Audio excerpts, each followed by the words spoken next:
અરે હું એમ કહું છું બાયું બધું છે ને નવર્યું થઈને મારી ઘેર આવી જાય આપણે હે ને હાઈ તમને પૂરું રમવું છે કેમ કે રસોઈ તો કઈ બનાવવાની ન હોય રાંધી તો લીધું હોય આપણે હારું હા તો બધું રહેવાનું તો હશો ને ઠેક હારું હા તો ટાઈમે નવર્યું થઈને મારી ઘેર આવી જજો અને હા રસીલાબેન તમને કહું છું તમે છે ને છૂટા લઈને જાયજો હો પૈસા પછી ઓલી વખતે આપણે રામાયણ થઈ ગઈ હતી હા બાધા પૈસા લઈને દોડ્યા આવો છૂટા લઈને આવજો ને છૂટા રાખજો પૈસા અત્યારથી ભેગા કરવા મળજો ને રેખાબેન હા તમને તો કહી જ દઉં છું બાકીમાં નહીં રમાય હો ભાઈ પછી પોર તમે બાકી રાખીને વયા ગયા હતા મને કઈ દીધા નહોતા પછી અત્યારે શું કાંઈ તમારે ઘેર માગવા આવું મારે દરરોજ રોજ ઠેક હારું હાલો હા તે હા ભાઈ કીધું તો ખરી મારી માં ક્યાંય નથી જવાનું મારા છોકરાઓને લઈ ઈ જાહે બધા હું નથી જવાની તમારે આવવું હોય તો આવજો રમવા હા બધું જેમ નવર્યું થતું જાય ને એમ આવતું જાય જેમ જેમ નવર્યું થતું જાય એમ એમ આપણે રમતું જાય ઠેક હારું હા ને કહું છું કે આજુ બંધ ને બાજુ બંધ મારી ઘેર આવો તો 20 રૂપિયા બંધ થાય હા ડબ્બો રમવું ડબ્બો રમશું 10 વાળી રમવું 10 વાળી રમશું પણ 20 નું બંધ રાખશું આપણે ઠીક હા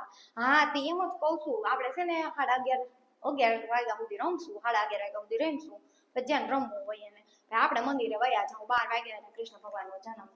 ઉજવણી થાય હારું આ તમારા ટાઈમે આવી જાય જો આપણે મસ્ત રમશું એ હા પણ પૂછો તું છોકરાને ભેગા લઈને આવશો ને તો હું તમને નાસ્તો કરાવે હા ભાઈ તમને સા પાણી પીવડાવે તમે આવશો હારું હારું એ ભાભી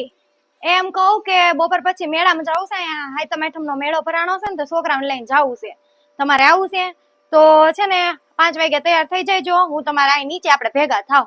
તો આપણે જાવું તમ તારે રિક્ષામાં વયા જાવું ભાઈ હવે હાલીને હું જાવું હારું હાલો તો તમે તૈયાર થઈ જજો ટાઈમે અને આપણે જાવું હો એ હાલો જીગુબેન શું કરો છો એમ કહેતી હતી કે હાઈ તમને દીધું આપણે કઈ કામ હોય નહીં તો હું એમ કહેતી હતી કે અમે જઈએ છીએ ખાટુ શ્યામ બધી બાયું ભેગ્યું થઈને તો હું તમારે આવું છે છોકરાઓને લઈને જઈએ છીએ હું છોકરાઓને સારું લાગે ને રજા હોય એટલે ના ના પતે રમવા તો નથી જવું ભાઈ અહીંયા ક્યાં રમવા જાવું હા તો હું એમ કહેતી હતી કે તમે છે ને પૂરી થેપલા જે બનાવ્યું હોય એને થોડુંક દહીં લઈ લેજો એટલે ત્યાં જ આપણે ખાઈ લેવું અને હા સાંભળો ત્યાં જ આપણે વાર્તા કરી લેવું તો તમે તૈયાર થઈ જાયજો ને ટાઈમે આવી જાયજો મારા ઘરે અહીંયા ભેગા થઈને જ આપણે બધા જઈએ હો એ હારું હાલો એ કાકી તમને કહું છું તમને યાદ તો છે ને બપોર પછી મારે ઘરે આવવાનું છે મોહનથાળ બનાવો છે આ હાય તો માઠે આવી છે ને તો છોકરાને રજા હોય તો થોડુંક ખાઈને હારું મારે ક્યાં ખાવો ભાઈ હવે ઈ છોકરા હાટું બનાવો તમને યાદ તો છે ને હારું હારું આવી જાય